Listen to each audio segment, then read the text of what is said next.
जय श्री कृष्णा। आप सभी का हमारे YouTube चैनल पर बहुत बहुत स्वागत है।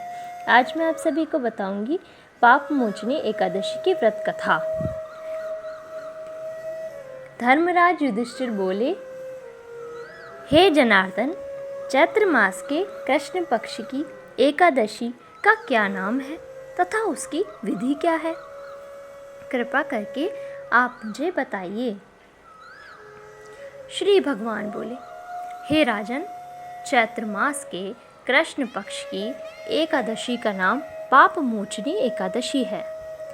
इसके व्रत के प्रभाव से मनुष्य के सभी पापों का नाश होता है। यह सब व्रतों से उत्तम व्रत है। इस पाप मोचनी एकादशी के महात्म्य के श्रवण व पठन से समस्त पाप नाश को प्राप्त हो जाते हैं।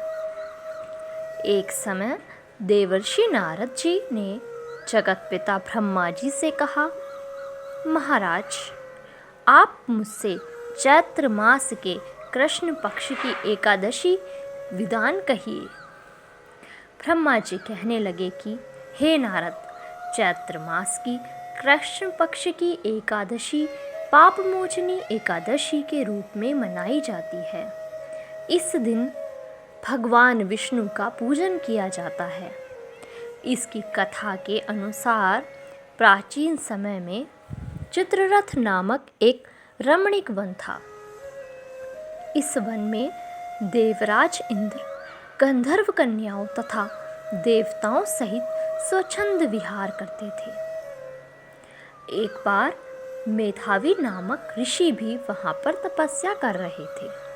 वे ऋषि शिव उपासक तथा अप्सराएं शिव द्रोहिणी अंगनंग दासी थी।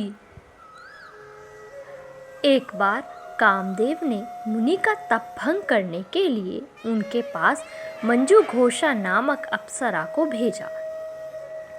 युवावस्था वाले मुनि अप्सरा के हाव भाव, नृत्य, गीत तथा कटाक्षों पर काम मोहित हो गए। रति क्रीड़ा करते हुए 57 वर्ष व्यतीत हो गए।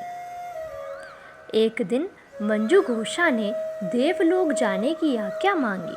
उसके द्वारा आज्ञा मांगने पर मुनि को भान आया और उन्हें आत्मज्ञान हुआ कि मुझे रसातल में पहुंचाने का एकमात्र कारण अप्सरा मंजू घोष ही है।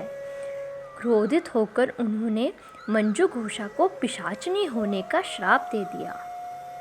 श्राप सुनकर मंजू घोषा ने कांपते हुए ऋषि से मुक्ति का उपाय पूछा।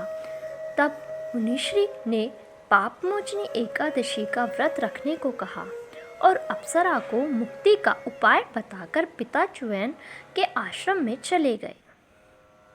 पुत्र के मुख से श्राप देने की बात सुनकर च्यवन ऋषि ने पुत्र की घोर निंदा की तथा उन्हें पापमोचनी चैत्र कृष्ण एकादशी का व्रत करने की आज्ञा दी।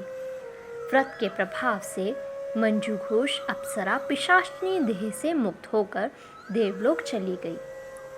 अतः हे नारद, जो कोई मनुष्य विधि पूर्वक इस व्रत को करेगा उसके सारे पापों की मुक्ति होना निश्चित है। और जो कोई इस व्रत के महात्म्य को पढ़ता और सुनता है उसे सारे संकटों से मुक्ति मिल जाती है। धन्यवाद। इस वीडियो में बस इतना ही।